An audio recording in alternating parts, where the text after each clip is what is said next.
I walked into the kitchen on a Tuesday morning, wondering if anyone would ever ask me what I wanted for breakfast. The knife slipped. I watched the blade catch the edge of my index finger, a clean line opening across the skin. Blood welled up immediately, bright and honest against the white cutting board. I pressed my thumb against it and kept chopping the onions for their omelets. "Rachel, where's the orange juice?" my mother called from the dining room.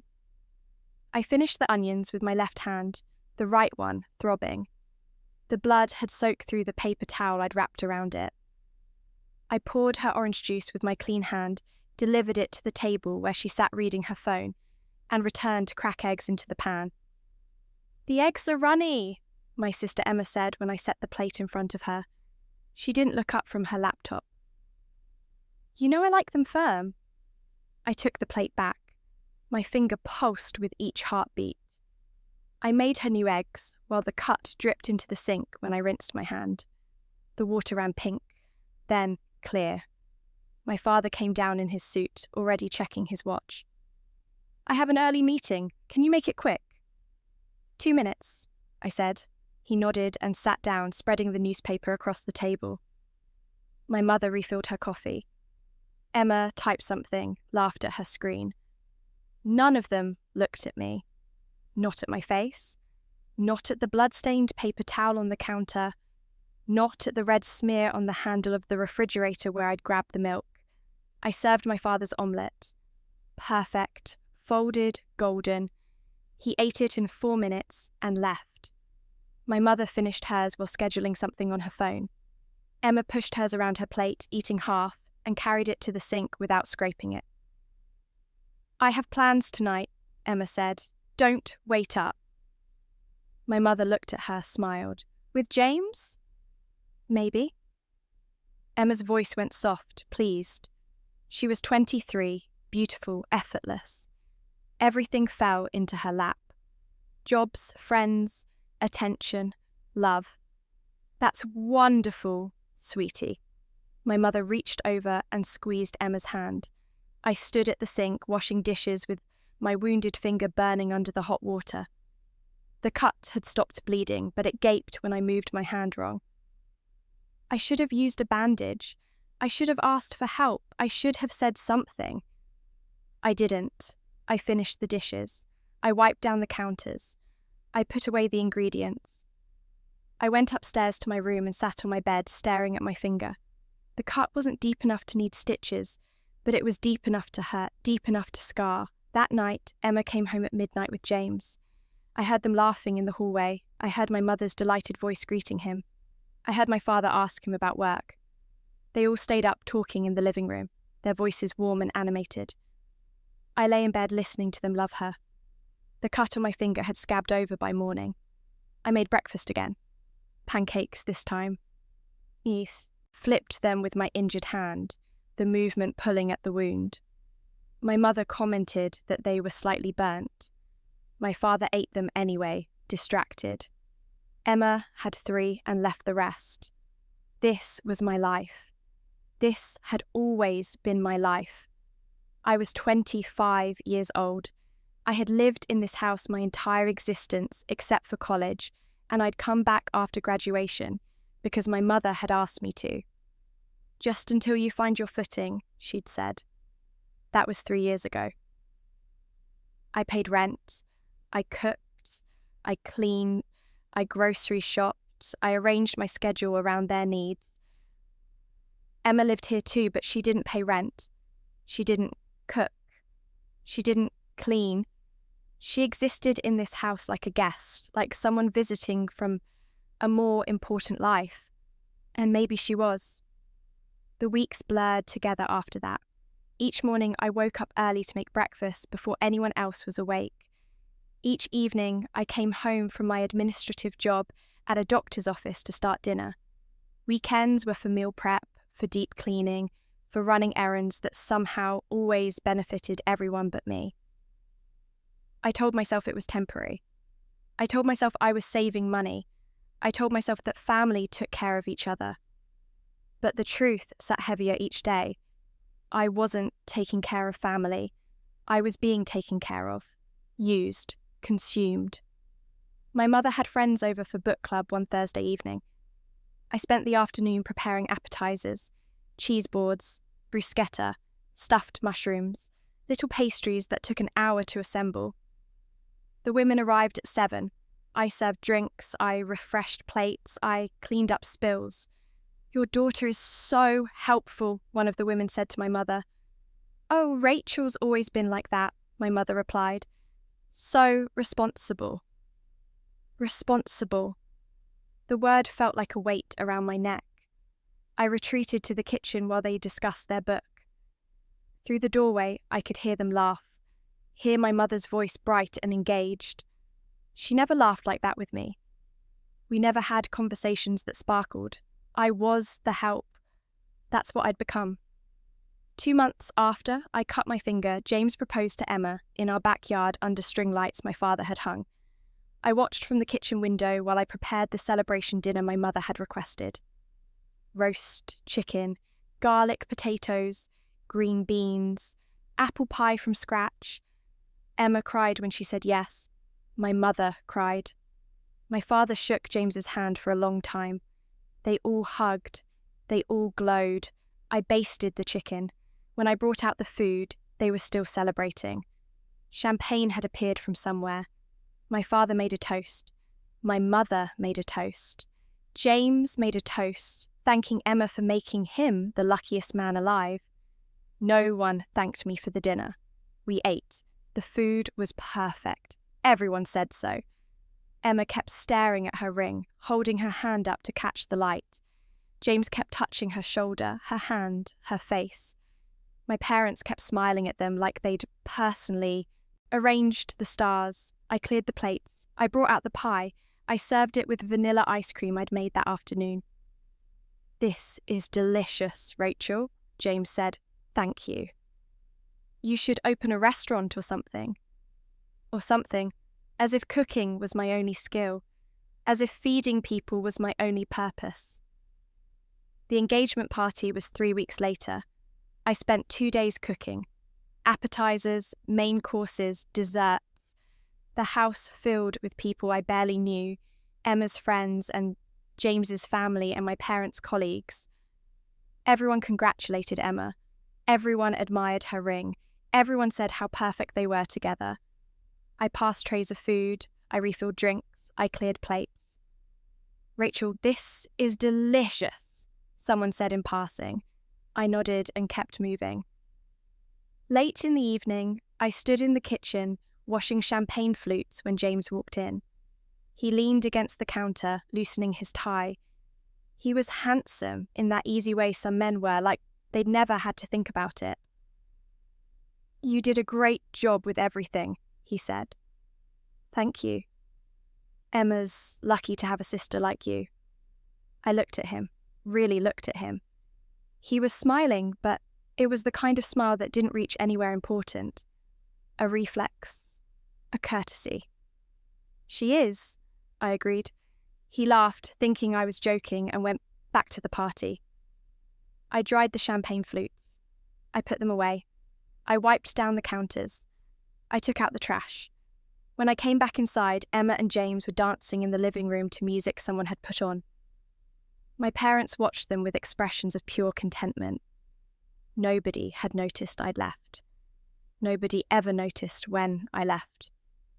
The wedding was planned for spring, 6 months away. My mother asked me to help with the arrangements, coordinate with the vendors, confirm the guest list, address the invitations, choose the flowers, taste test the catering options.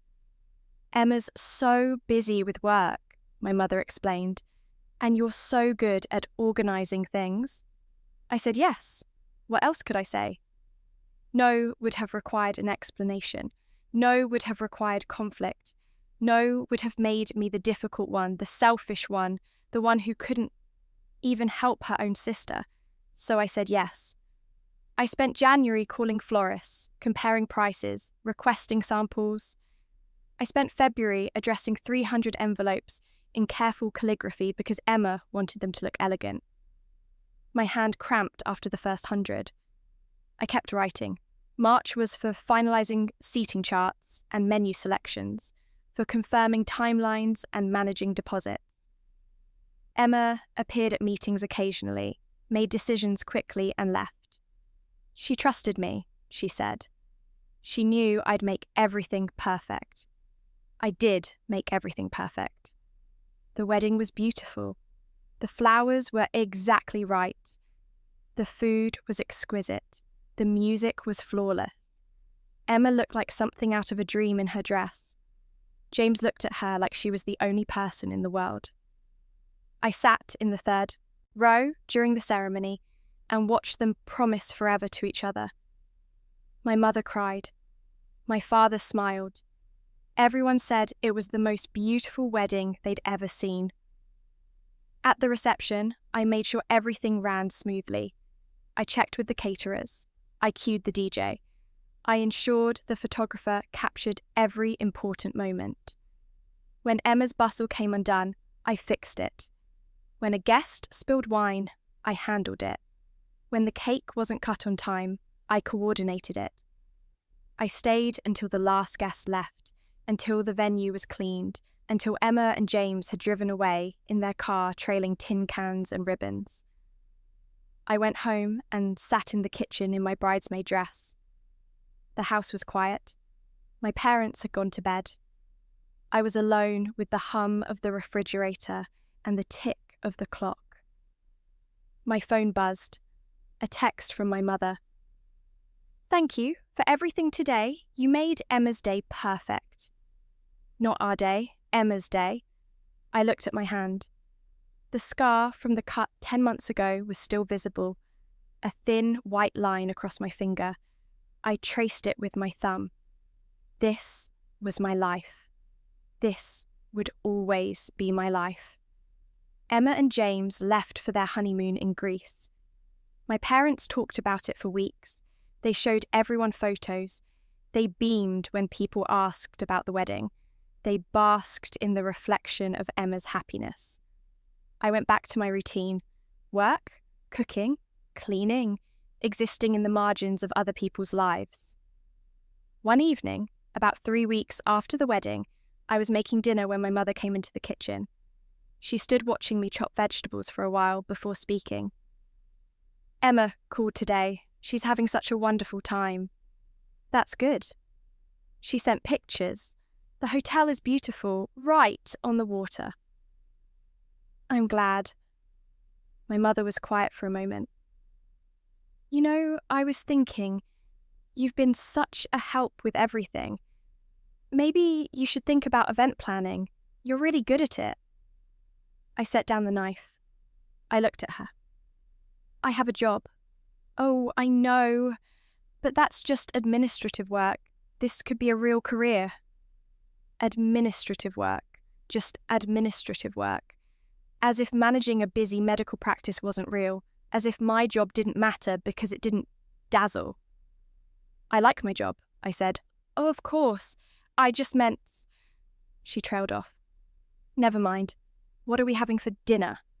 I told her. She nodded and left. I went back to chopping vegetables. My hands moved automatically. My mind was somewhere else, somewhere darker. The thoughts started small, little whispers in the quiet moments. You don't matter. You're invisible. You exist to serve. Nobody would notice if you disappeared. I pushed them away. I kept cooking. I kept cleaning. I kept going to work and coming home and fulfilling expectations. But the thoughts grew louder. Summer came. Emma and James moved into their new house. My mother asked me to help them unpack and organise. I took a weekend and did it. Emma and James went out to dinner while I labelled boxes and arranged furniture and set up their kitchen. When they came back, Emma hugged me. "You're the best sister ever." I felt nothing. Fall came, holidays approached. My mother started planning Thanksgiving dinner in September. She assumed I would cook. She always assumed. "I thought we'd do the traditional turkey," she said, "but maybe with that cranberry orange sauce you made 2 years ago. Everyone loved that." "Sure," I said. I cooked Thanksgiving dinner. 22 people. Turkey, stuffing, 3 kinds of potatoes, 4 vegetable sides, rolls, 3 pies. I started cooking 2 days before. I finished cleaning up at midnight on Thanksgiving night. My father told me everything was delicious. My mother posted pictures on social media. Emma brought James and his parents. Everyone ate. Everyone praised. Everyone left full and satisfied. I went to bed exhausted. Christmas was the same. More cooking, more cleaning, more invisible labour that everyone consumed without seeing. I stood in the kitchen on New Year's Eve preparing appetizers for the party my parents were hosting, and I realised I couldn't remember the last time someone had asked me what I wanted, what I needed, what I dreamed about. I couldn't remember because it had never happened. I was 26 years old. I had been supporting my family's life for 8 years, through college, after college, through Emma's engagement and wedding, through holidays and parties and ordinary Tuesdays. I had given them everything. They had given me nothing, not even their attention. I walked upstairs that night while the party continued below. I walked to the bathroom. I opened the medicine cabinet and looked at the bottles. Sleeping pills, pain medication, prescriptions accumulated over years. I took the sleeping pills down and counted them. 38 tablets. I sat on the bathroom floor. I thought about Emma dancing with James. I thought about my mother's text after the wedding. I thought about my father's distraction. I thought about the scar on my finger that nobody had ever noticed. I thought about being invisible. I took the pills, all of them, one after another with water from the bathroom cup. They went down easily. I lay down on the cool tile floor and closed my eyes. This was the end of being useful, the end of being overlooked, the end of being the background character in everyone else's story. The bathroom floor was comfortable. Everything was becoming distant, soft. The world was receding, and I was receding with it. I felt peaceful. I felt nothing. I felt gone. I opened my eyes to sunlight streaming through my bedroom window. My bedroom. The bedroom I'd had in high school with the blue curtains and the desk I'd studied at and the bookshelf I'd organised by colour. I sat up. My body felt light, strong, young. I looked at my hands. No scar on my finger. The skin was smooth and unblemished. I grabbed my phone from the nightstand. The date glowed on. The screen.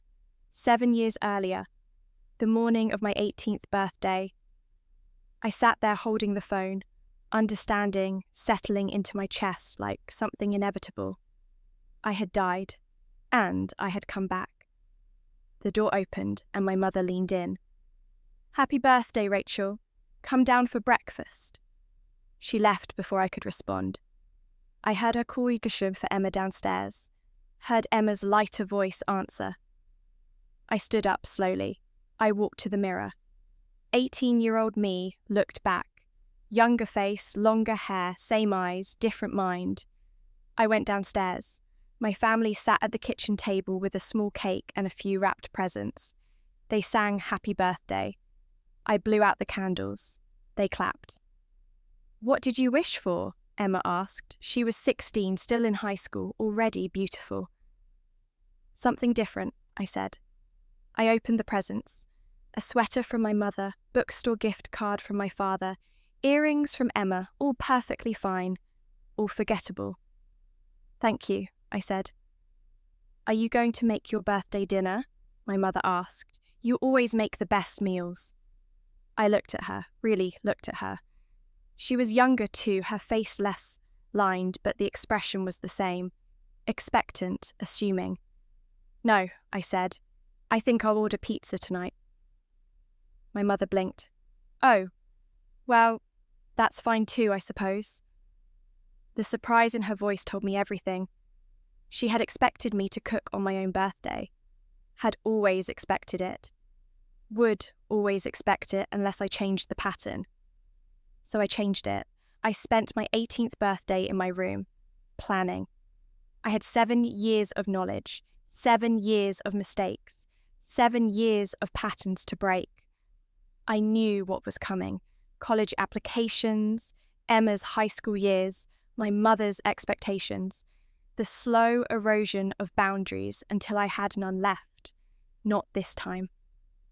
I enrolled in college that fall, but this time I chose a school 4 hours away instead of the local university. My mother protested. "But we need you here," she said. "For what?" I asked. She couldn't answer. She tried. She opened her mouth several times, but she couldn't name a single thing that required my physical presence, only my labour. I left in August. I didn't come home for fall break. I didn't come home for Thanksgiving. I came home for 3 days at Christmas and spent most of it in my room. "You're being distant," my mother said on the second day. "I'm being busy," I replied. "With what? You're just sitting in your room."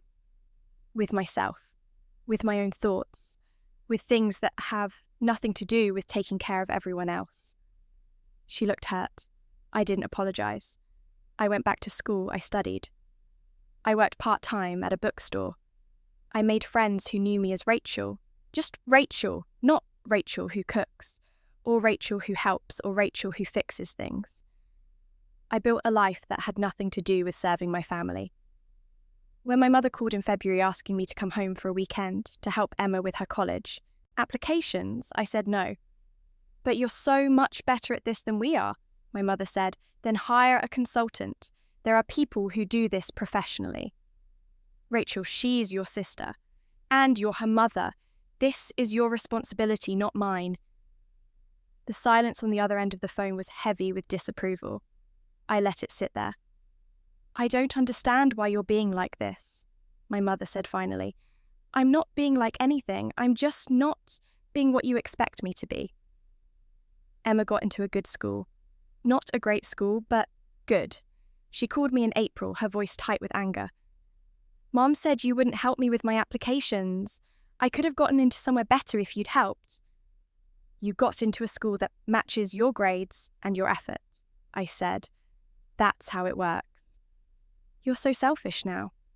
"Yes, I am. And I'm happier than I've ever been." She hung up on me. I graduated college with honours and a job offer from a consulting firm in another city.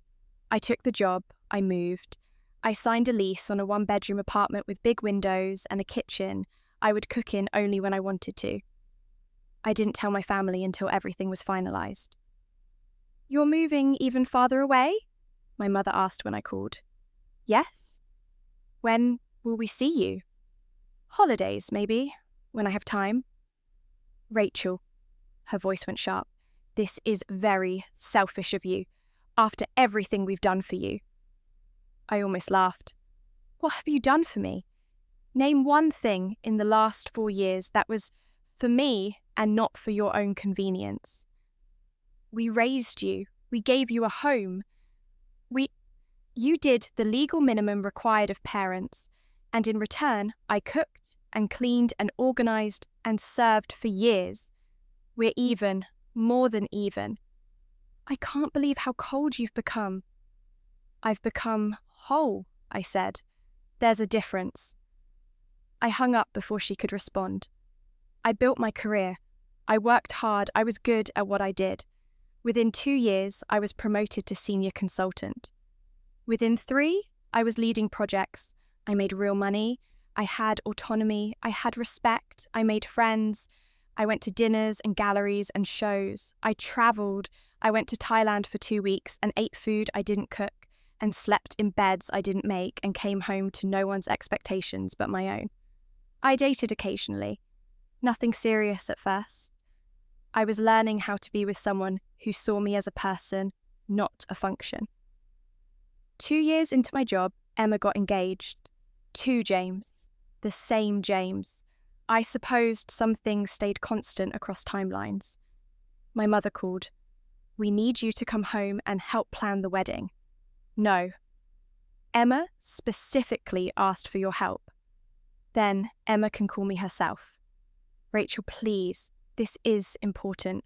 To whom? To your sister, to your family. It's not important to me. I'll send a gift. That's all. You're being incredibly hurtful. I'm being incredibly clear. I don't plan weddings. I don't coordinate events. I don't sacrifice my time for other people's celebrations. Not anymore. My mother's voice went cold. I don't know what happened to you, Rachel. You used to be such a helpful, loving daughter. I used to be useful, I said. There's a difference, and I finally learned it. I didn't help plan the wedding. I sent an expensive gift from the registry. I didn't attend the ceremony. I had a work obligation that weekend that I absolutely could have rescheduled but chose not to. Emma called me after the wedding. She was crying. You missed my wedding.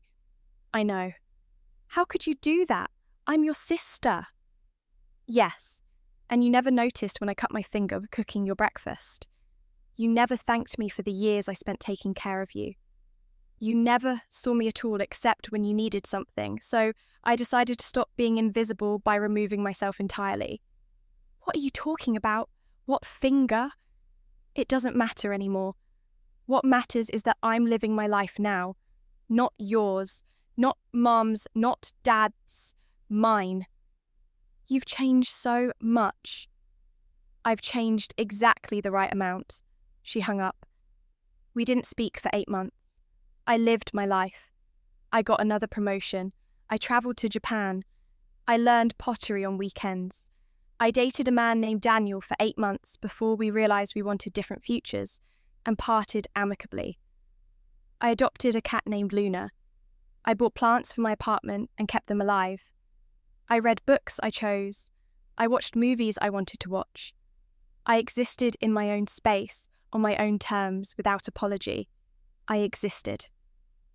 3 years after Emma's wedding, my mother called in the middle of a workday. Her voice was shaking. Your father's in the hospital, heart attack. I went home. I took emergency leave. I drove 4 hours and walked into the cardiac unit where my father lay connected to monitors. He looked older, greyer, smaller than I remembered. My mother and Emma were already there. Emma had a toddler now, Sophie, almost 2. James hovered nearby, looking uncomfortable. I'm glad you came, my father said when he saw me. His voice was weak. Of course. We sat in silence for a while. The monitors beeped. Sophie babbled quietly in Emma's arms. I've been thinking, my father said slowly, about a lot of things, about how we used to be, about how you were always there, and how I never really saw you. I didn't respond. I took it for granted. I took you for granted.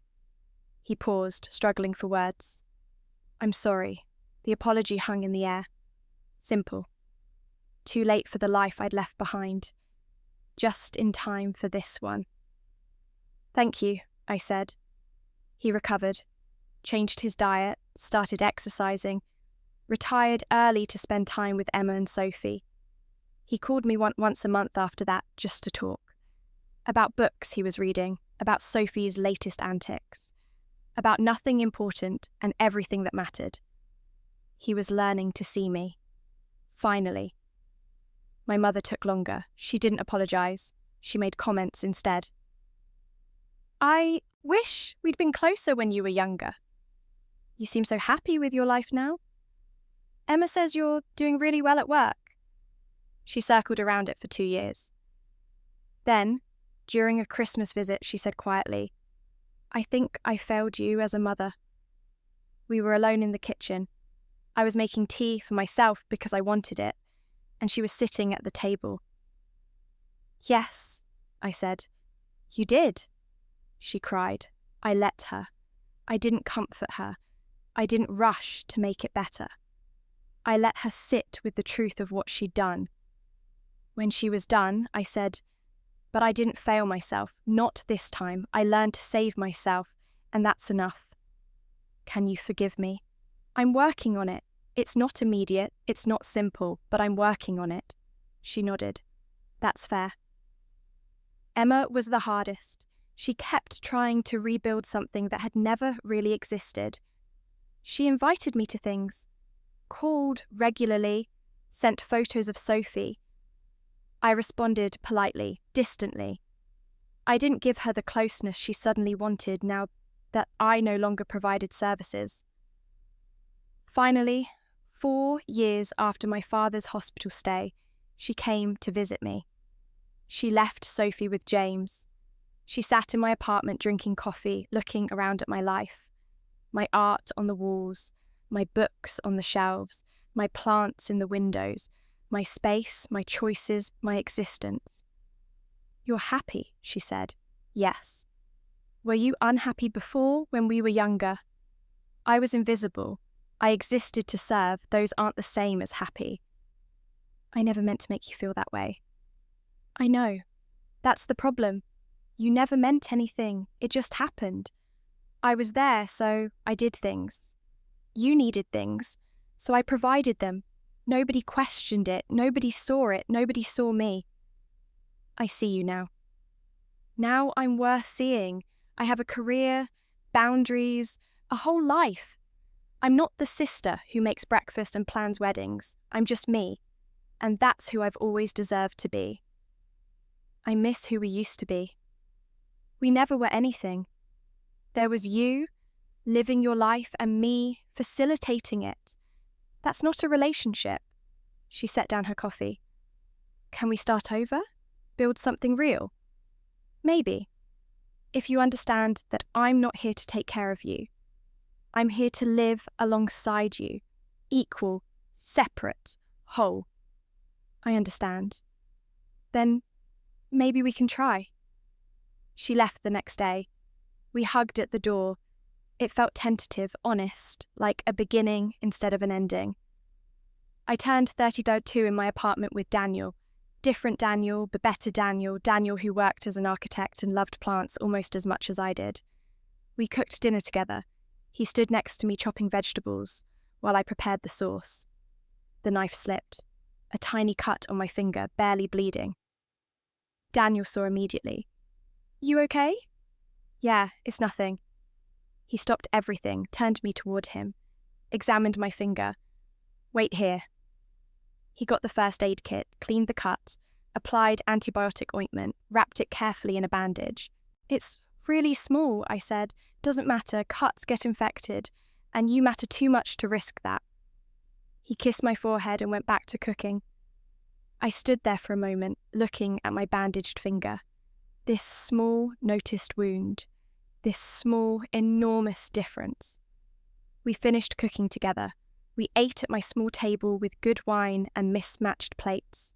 We talked about our days. We laughed. We existed together in a way that felt balanced, equal, seen. My phone buzzed during dessert. A text from Emma. "Happy birthday. Hope you're having a good day. Love you and miss you." I texted back. "Thank you. It's a wonderful day. Love you too." And I meant it. Not the obligatory love of family duty, but the real love of hard-won understanding. That night, lying in bed next to Daniel, I thought about the other timeline. The one where I'd stayed invisible until I disappeared completely. The one where I'd died on a bathroom floor surrounded by emptiness. That Rachel had given me something. She'd given me the clarity to choose differently, to leave before I faded, to build before I broke. She'd given me this life. I looked at my finger with its small bandage. Tomorrow, it would heal. Maybe it would scar. Maybe it wouldn't. But either way, someone had noticed. Someone had cared. That made all the difference. 5 years later, I stood in my parents' kitchen, making breakfast. Not because I had to, because I'd offered. Because I was visiting for the weekend, and my mother had mentioned wanting to sleep in on Saturday morning. I chopped vegetables for omelets. The knife was sharp and familiar in my hand. I moved carefully, competently. No slips, no cuts, no invisible wounds. Emma came down in her pajamas carrying Sophie. 7 years old now, all dark curls and bright questions. Aunt Rachel! Sophie squirmed down and ran to hug my legs. I picked her up. Good morning, sunshine. Are you making pancakes? Omelets, but I can make you pancakes if you want. Yes, please, with chocolate chips. Emma laughed. You don't have to. I want to. And I meant it. This wasn't obligation. This was choice. This was love freely given, not extracted. I made Sophie pancakes while Emma sat at the table nursing her coffee. We talked easily about her work as a teacher, about Sophie's school, about James, who was apparently finally learning to cook at 38.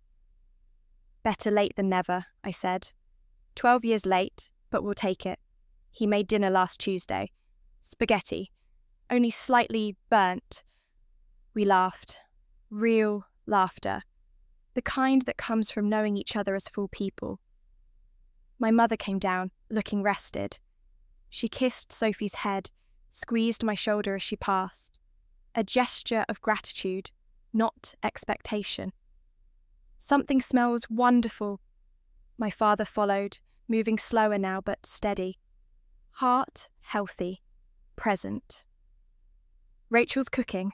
Of course it's wonderful. We ate breakfast together, all of us, talking, laughing. Sophie told a long, elaborate story about her stuffed animals going on an adventure. My father listened like it was the most fascinating thing he'd ever heard. My mother looked at me across the table. Thank you for this. You're welcome. I mean it. Thank you for coming back, for letting us learn, for giving us the chance to be better. I came back for me, I said gently, but I'm glad we figured it out together. After breakfast, Emma and I did the dishes together while Sophie helped by drying the plastic cups. Daniel called to check when I'd be home. Tomorrow evening. I'll make dinner, that pasta thing you like. Perfect. I'll bring wine. Deal. Love you. Love you too. I hung up. Emma smiled. He's good for you. He is. We're good for each other. That's the difference. I'm glad you found that you found yourself first. So am I. That afternoon, I drove back to my city, my life, my Daniel. The highway stretched ahead, familiar and full of promise. My phone sat silent in the cup holder, my hand steady on the wheel, my fingers unmarked by unnoticed scars. I was 37 years old. I had lived 2 lives. In one, I'd disappeared. In this one, I'd been found. Not by them, by myself, and that had made all the difference. I thought about the girl who'd cut her finger and bled invisibly. I thought about the woman who'd swallowed pills on a bathroom floor. I thought about all the meals cooked and dishes washed and needs met that had never been enough to make her visible. She had been enough. She had always been enough. She just hadn't known it yet. Now I knew. I drove toward my life with my windows down and my music loud. The autumn air smelled like possibility, like second chances, like the quiet satisfaction of being seen, most of all, of seeing myself. The road curved ahead. I followed it home, to my apartment with its plants and art, to my cat waiting by the window, to Daniel who would arrive later with groceries and jokes, to my life, built by my own hands, for my own purpose.